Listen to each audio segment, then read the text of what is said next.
So we have the Diablo 4 open beta retrospective transforming feedback into change. So this, I wrote many reports during the open beta simply because of some things good and some things I was not happy with. And they've taken they compiled everyone's feedback and have put it into a blog. So let's have a look. On the weekend of March 17th and 24th, Sanctuary let out a cry for help. A cry that would be answered by hordes of wanderers who rode in on a nameless horse and loosened Lilith's grasp on Sanctuary. During the early access and open beta weekends, these players sent out countless demons back into the burning hells, obtained powerful gear, and saw Lilith's grand plot begin to unfold before them. Many of these players also took time to leave valuable feedback on our official Diablo 4 forums and on platforms such as Reddit and Discord. After the early access and open beta weekends concluded, the development team read through all of your feedback and reviewed gameplay data. Using this information, we have made a variety of fixes and updates to various systems in Diablo 4, all of which will be present in the version of the game that launches on June the 6th. None of this would be possible without the community's dedication and love for the Diablo universe, to which we say thank you. Dungeons. Dungeon layouts. Yes, so this was a big bit of contention for many, including myself. They were quite painful with a lot of backtracking and very similar. I don't think the similarity is going to change very much, but hopefully they've revised placements of the objectives. One of the most common pieces of feedback we received is that players felt they were doing a lot of backtracking within certain dungeons. Yes. We have optimized multiple dungeons across all zones to minimize the need for backtracking. Here is a list of dungeons specifically in the Fractured Peaks zone which have received layout updates. Our primary goal with the layout change was to reduce certain kinds of backtracking which detract from a player's experience. An example of this change is that players previously needed to enter side rooms to interact with structure objectives, causing them to retread the same path. Now many of our structured objectives have been repositioned along the main dungeon pathways, making them easier for players to reach and allowing them to readily explore the dungeon after defeating the structure. There's a chance for an event to spawn inside of a dungeon, and it has increased from 10% to 60%. Okay. It makes me wonder what event actually means. Dungeon gameplay. To reduce the need to backtrack, small numbers of straggling monsters will seek out the player to help complete the kill all monsters objective. That's a great change. It'd be interesting to see how this works. I think we have to test it out first. But it does, as long as it works as it is intended, and by the time you get to the dungeon, the remaining stragglers have actually chased you down. This could be a very dynamic and very good change. So let's hope for the best there. Because otherwise, the kill all monsters objective, it's pretty horrible at this point. Like, who wants to do the Den of Evil 20,000 times? So when Animus is gathered, the player and allies will gain 10 resources, reduce all active cooldowns by 1. Okay, that's all right. Seems odd. Trying to remember what Animus was. I think you kill the monster and then pick it up in certain places that you need to collect a certain amount from memory. And then depositing Animus channel time was reduced. Yes, that was stupid. Why can I mine a rock instantly, but then I'm picking up the stuff and I have to channel it? So 3 to 0, great change, perfect change. The time to rescue was reduced from 3 to 1.5. That's good as well. I mean, I don't think that needs to be instant, but it should. 3 seconds is quite painful sometimes, especially if you're getting attacked. All rescue objectives now drop a health potion upon completion. Okay, that's whatever. While carrying the ancient statue, bloodstone, mechanical box, or stone carving, you will receive a momentum bonus granting a 25% move speed increase to you and nearby allies. Okay, that's probably pretty good. That makes those mechanics less tedious. Let's see how that goes. Pedestals have had their channel time reduced from 2 to 0. Perfect. Returning, so that's bringing all this stuff in line. Returning a portable object to its pedestal now restores health, resource potions, and resets cooldowns for nearby players. Okay, that's interesting. Makes things a bit smoother, easier. All doors will now generate a mini-map ping when they are opened. Oh, that's good. That's good. Especially with the lack of overlay map, which a lot of people are upset about. And I get it. Hopefully they tweak that a little bit more. I see their point. They don't... Let's get to that. Let's see if they've changed it first. All structure objects and dungeons now have additional combat mechanics. Okay, that's good. Keep the variety up. And the developer's note here. While our dungeons offer a variety of objectives to complete, player feedback stated that the action of completing each objective felt tedious. We hope that providing bonuses such as the increase to mobility while carrying certain objective items will streamline and vary the experience of completing objectives. This adjustment is merely a starting point, and we intend to extend this philosophy to keys in a future update. Okay, that's good. See how this next server slam goes then, shall we? Classes. Effects like stun and freeze can be applied to elite monsters twice as long before they become unstoppable. Reviewed class skills to confirm that all classes have access to sufficient skills that remove control impairing effects. Good. Because, yeah, that was really annoying, particularly when I was trying out the Barbarian.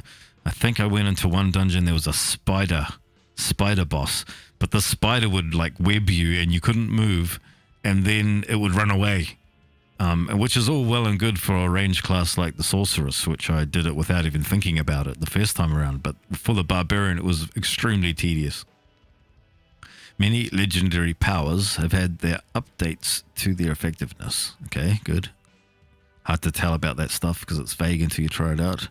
A flat 10% passive damage reduction has been added for the Barbarian class, probably warranted. Some skill-free passives had their damage reduction effects reduced to compensate. Okay, good. The Whirlwind skill now deals more damage and consumes more fury. Okay, need to try that. It's probably good. I'm not a big fan of Whirlwind. I find it a bit silly. Especially when people make the builds where you just spin around the whole screen. It's just not my thing. But for those people who like that skill, that's probably good. Depends what this consumes more fury actually means. If this means that you do way more damage when using Whirlwind, but you can't do it forever, that might be like more of a change that's in line with how I feel about that skill. The double swing skill enhancement refunds its full fury cost when used on stunned or knocked down enemies. Okay.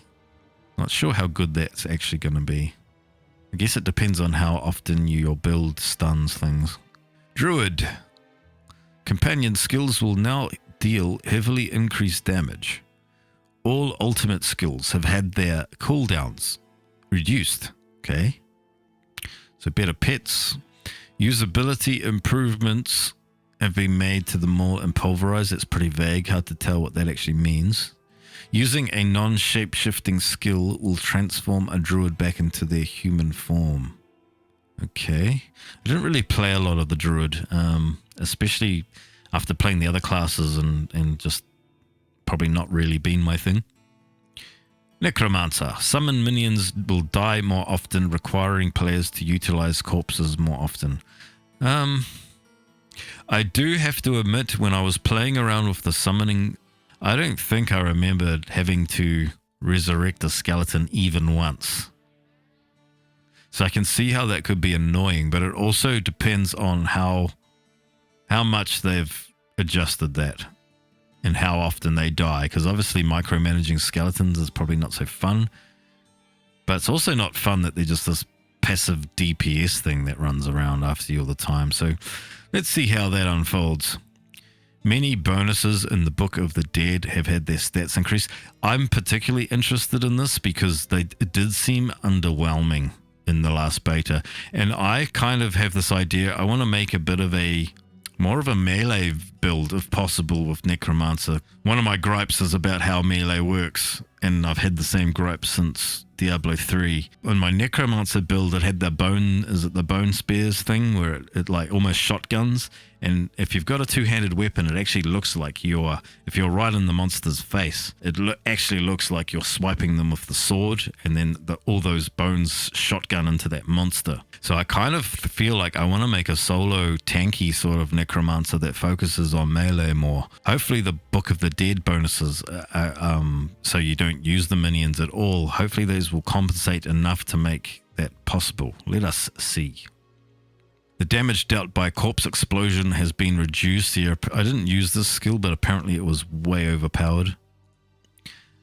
The brightness of the skeletal warriors and mages has been reduced. Yeah, that's good. I did find them a little bit jarring. Some of the skeletons in general, and the monsters in general, I find the designs, the game world is gritty and dark. And when you see the videos of the demons and stuff, they look very, they look dark and like, and evil and disgusting. But in game, they've kind of almost got a comical look to them, which feels a little bit off kilter for Diablo in some ways. I was kind of hoping they'd go back to more of the Diablo 2-esque sort of design of some of the monsters, but we'll see how things unfold, I guess, as usual. The rogue upgrades for subterfuge skills have had their bonuses increased. Okay. Multiple passive skills have had their bonuses increased. Okay. And all imbuement skills have had their cooldowns increased. I didn't really play enough of the rogue to have an opinion on this. My main thing about the rogue was that spamming the button made her attack faster, which is a bit of a problem. So hopefully they've fixed that. Sorcerer. Charged bolts damage was increased and the mana cost to cast has been decreased. Okay, I didn't use that skill. Decreased the damage of chain lightning and reduced its effectiveness against bosses. Interesting. Decrease the cooldowns for the incinerate skills enchantment bonus. Okay. Firewalls will now spawn underneath enemies more frequently when using its enchantment bonus. Okay. And increase the lucky hit chance for meteor skills enchantment bonus. Okay. Whenever we introduce changes to our classes, it is with the goal of making both them and their skills feel impactful and powerful. Your feedback has helped us uphold this ideal. Many players have adeptly noticed that certain skills were too powerful. One of our goals for skills is to have them be interesting to wield and interactive in terms of itemization and combat feel. We've made some changes to help in this regard, with one example being the Necromancer's minions. We've made a change that makes them more vulnerable in combat, which will make raising the dead a more active component of the Necromancer's gameplay. Launch is just the first step of our class balancing journey, and you can expect further updates to iterate on this pillar of Diablo 4. I think that's fair. It depends on how annoying they make it, so there's a delicate balance there. We will see. The UI fixed an issue where the built-in screen reader was not reading key prompts, game option details, and other UI text. What does that mean? Not sure what they mean by the screen reader. If I'm just being a dumbass, if you can let me know in the comments, that would be appreciated, what the screen reader is. Fixed an issue where actions could not be bound to the mouse wheel. Thank you. God, that was so annoying. Fixed an issue where evade couldn't be bound to the right analog stick on controller. Okay. Control support's actually surprisingly good. I did play with it for a little while on my Xbox Elite and mapped a few things, and it seemed like perfectly playable. Pretty sure I'll be playing on mouse and keyboard, but it's good that they've made that work. Chat will now display on the left side of the screen when using the centered action bar configuration. Okay, yeah, that's kind of feels natural to me. A character's stats will be displayed upon default when players click the materials and stats button. Oh, thank you. They've actually addressed a lot of the things I sent feedback about, so that's really good. Impressive. I wasn't sure any of this was going to change. So yeah, that was annoying. You go to click your stats and it shows you like how many plants you have. And you had to click like 3 times to get to your stats. It was so annoying. The move and interact inputs can now be mapped to one button, okay, while the primary attack input is mapped to a secondary button. That's good, great, perfect. The sans serif font used in game has been replaced with a new serif font, okay? Needs new twirly bits on the letters maybe. I did complain about the font, but only because something about it just seemed quite off-putting compared to the rest of the game. And one of my feedbacks was I hate how I don't need to see that a thing's been immobilized in big white letters on my screen every time I immobilize something.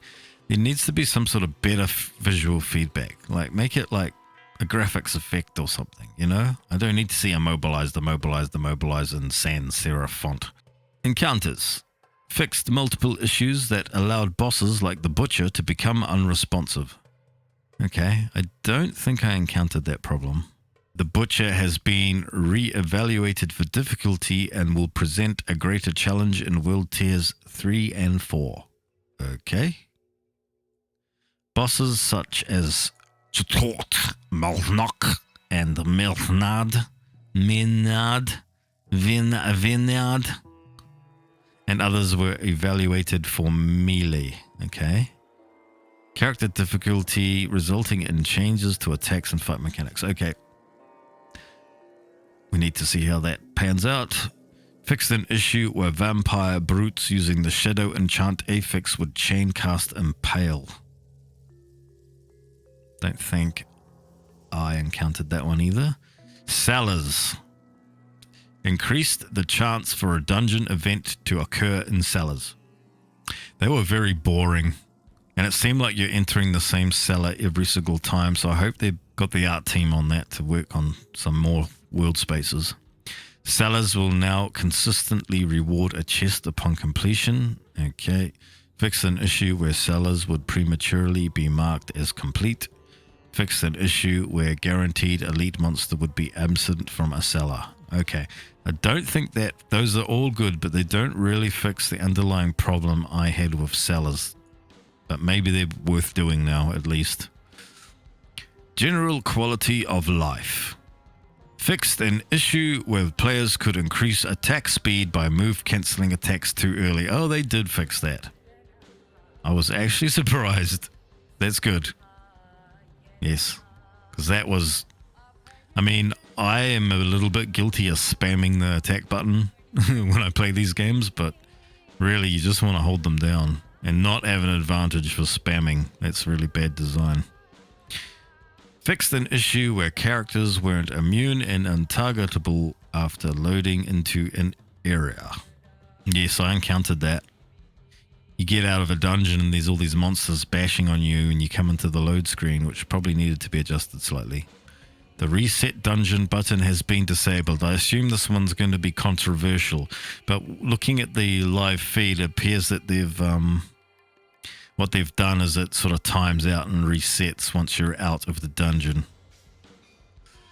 I do think that the button should exist, but you can't do it from inside the dungeon. That would probably just be an easy enough fix. But I also feel they want to discourage people from just running the same dungeon over and over again, which not sure if I agree with that. And the developer's note. While Diablo4's Sanctuary is home to over 100 dungeons, the open beta only had the subset offered in Act 1's Fractured Peaks for players to explore. At a level cap that isn't a full representation of the experience at launch, there are many reasons to complete a variety of dungeons, including collecting powerful affixes in the Code of Power, and players will still be able to repeat dungeons by partying up with others and having them start the dungeon. We also wanted to make sure that resetting dungeon wasn't a way for hardcore players to avoid death while experiencing challenge in a dungeon. Okay, that's fair. Still, we know it can be fun to repeat a specific dungeon, and the team is looking at a more permanent solution to this, like having some reasonable cap on how many times the same dungeon can be completed in a row to better support that style of play. In fact, in the full game, players will acquire sigils that will unlock nightmare dungeons, which are specifically designed to be completed repeatedly and are optimized to be highly rewarding and replayable. Okay, good.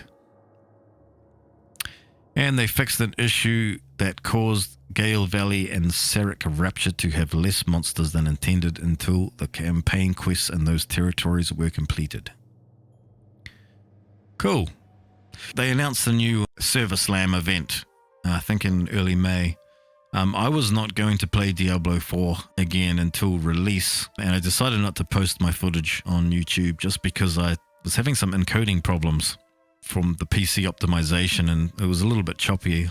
But because what they've said about this new Server Slam event, it's got me interested. Not only these changes look very good and includes a majority of the feedback that I gave, the drop rates are going to be reduced to how that is going to reflect the game on launch. Now, one of my criticisms, and I didn't realize this when I was playing, the drop rates for me they were so high. It was too high. Too many legendaries all the time, constant rares, and I didn't see any reason to use blue items whatsoever.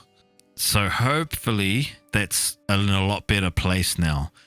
Because I hated Diablo 3 because it seemed like you're just constantly showered in loot, so the loot became completely uninteresting. So hopefully they've found a better balance, like a Diablo 2-esque kind of balance for that.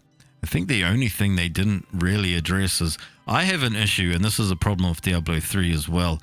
I do not like the fact that you can't just give your sorceress a sword and let her hit things if she wants. If you want to have people play unoptimally, you should allow them to do so. It allows for some interesting emergent gameplay in some respects. The melee sorceress in Diablo 2, where you would use the dream rune word and actually use all her passive skills to make her quite a decent melee combatant. You can't really do that in Diablo 3 and 4 because there's no generic melee attack. You can kind of do it with the Necromancer because some of their skills, like the bone shards one, the original sort of resource builder skill, that can shotgun into enemies, and it does have an attack animation, so that's not so bad. But with the sorceress, you're kind of relegated when you run out of resources to just spam that silly Harry Potter magic attack, with your little stick. So I wish they wouldn't have gone that direction, but it looks like they've done it so again. That's probably something that's not going to change, and I'm sure I am in a minority about that. Now, I see in Riker's little developer Q&A, the issue of the lack of overlay map was addressed, and it seems we have guys like Zizarin to thank for the lack of it because they simply don't want to incentivize players just leaving it up at all times, like he does. And I get it. I personally find his stream in particular unwatchable because all you ever see is an overlay map in gameplay. But I also get why people do it, and I'm probably guilty of it somewhat myself. It reminds me almost of the Arkham games a little bit, where some people would just play with the detective mode on at all times. Although I suspect the backlash to be swift and lethal, and Blizzard may need to relent on this stance because their current map options are just not very good. If they wanted to push this, they should have maybe implemented the in-game map in a somewhat more elegant way. Apart from that, all these changes look really good, and I'm getting more excited for Diablo 4. Don't fuck it up, Blizzard.